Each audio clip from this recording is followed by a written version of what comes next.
अस्सलाम वालेकुम welcome to the lecture of professional practice and our topic is safety responsibilities and rights. तो सबसे पहले हमारे पास आ जाता है safety and risk. Safety was defined as the risk that is known and judged as acceptable. Safety को हम एक तरह से रिस्क ही कह सकते हैं। अगर हमें हो कि कहीं ख़तरा लाक हो सकता है तो वहाँ पे हम जो है सेफ्टी का यूज़ करते हैं। उसके बाद सेकंड है risk is a potential that something unwanted and harmful may occur. It means के रिस्क के अंदर ये पॉसिबिलिटी होती है कि कुछ बुरा हो सकता है। आगे हमारे पास एनालिटिकल मेथड्स। किसी भी प्रोजेक्ट या प्रोडक्ट की अगर हमने सेफ्टी को टेस्ट करना हो तो उसके लिए हम जो है वो एनालिटिकल मेथड्स का यूज़ करते हैं, जिसमें हमारे पास मोस्ट कॉमन मेथड जो है वो सिनेरियो एनालिसिस है। ये किसी भी इवेंट के स्टार्ट से ही हम एनालिसिस स्टार्ट कर देते हैं और इसमें हम डिफरेंट कॉन्सिक्वेंसेस को स्टडी करते हैं कि किस किस किस्म के हमारे पास नतज आ सकते हैं। और इसके अंदर हम जो है वो क्वालिटेटिव मेथड यूज़ करते हैं। इसका मतलब ये है कि हम इसमें इंटरव्यूज़ और डिस्कशन से इस एनालिसिस को परफॉर्म करते हैं। और सेकंड है हमारे पास failure mode and effect analysis. इसके अंदर हम किसी भी सिस्टम के वेरियस पार्ट्स कंपोनेंट्स को स्टडी करते हैं और उसके साथ हम लोग फेलियर के मोड्स को स्टडी करते हैं कि हमारे पास क्या क्या पॉसिबिलिटीज़ हैं, किस किस तरह से हम फेलियर का सामना कर सकते हैं। तो हम इन चीज़ों को स्टडी करते हैं। आगे है हमारे पास रिस्पेक्ट फॉर अथॉरिटी।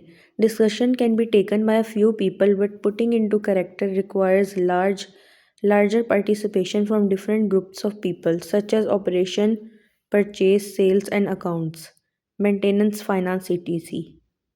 यानी कि किसी भी प्रोजेक्ट या सिस्टम के अंदर हमें लार्ज ग्रुप ऑफ पीपल से डिस्कशन करनी चाहिए, क्योंकि अगर चंद लोग होंगे तो हमारे पास उतने आइडियाज़ नहीं होंगे जितना कि अगर हम ग्रुप ऑफ पीपल के अंदर ये डिस्कस करें, हर एक को अथॉरिटी दें कि वो अपना आइडिया दे, तो उससे हमारे पास जो है वो ज़्यादा आइडियाज़ कलेक्ट हो सकते हैं।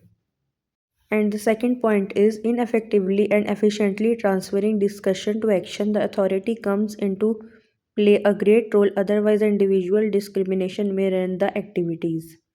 इसमें भी यही बात है कि अथॉरिटी जो है वो हर एक को मौका दे कि वो अपना आइडिया जो है वो पेश करे।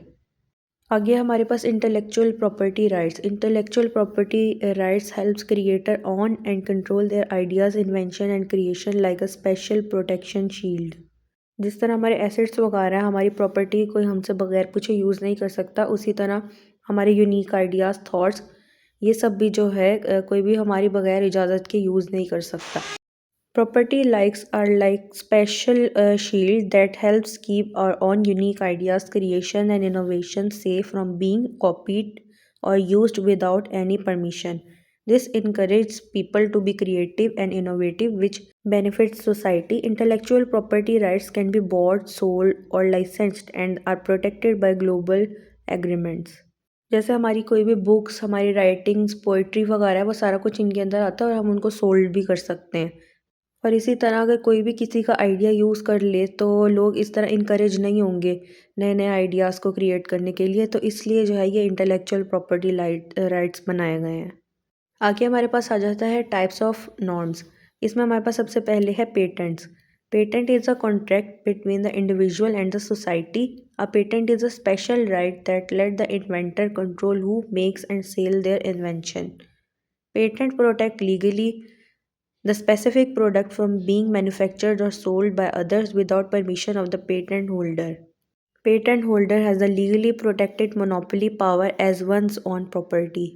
The validity is 20 years from the date filling the application for the patent.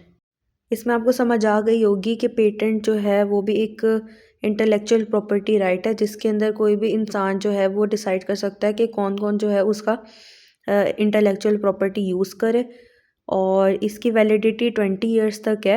उसके बाद जो है आप लोगों को ये रिन्यू करवाना पड़ता है, वरना फिर वो पब्लिक प्रॉपर्टी हो जाती है। अगली टाइप हमारे पास है कॉपीराइट। इसके अंदर जो क्रिएटर है वो हम अपना लिटरेरी वर्क, आर्ट वर्क या म्यूज़िक वर्क, इस तरह के जो काम होते हैं उसको प्रोटेक्ट कर सकता है। और इसमें क्रिएटर की पूरी लाइफ और उसकी डेथ के बाद 50 ईयर्स तक जो ये उसी के अंडर रहता है, उसके बाद जो ये पब्लिक प्रॉपर्टी हो जाता है। और अगर कोई भी उसका जो ये वर्क है उसको यूज़ करता है तो उसके ख़िलाफ़ कॉपीराइट क्लेम कर सकता है। किसी के वर्क को इस तरह कॉपी करने को प्लेजरिज्म कहते हैं और इसके ख़िलाफ़ जो है डिफरेंट पनिशमेंट्स भी होती हैं। नेक्स्ट टाइप है हमारे पास ट्रेडमार्क, और इसके अंदर लोगो, डिज़ाइंस और स्टाइल्स वगैरह आ जाते हैं। और इस इंटेलेक्चुअल प्रॉपर्टी को हर 10 साल बाद रिन्यू करवाना पड़ता है, वरना ये पब्लिक प्रॉपर्टी हो जाती है।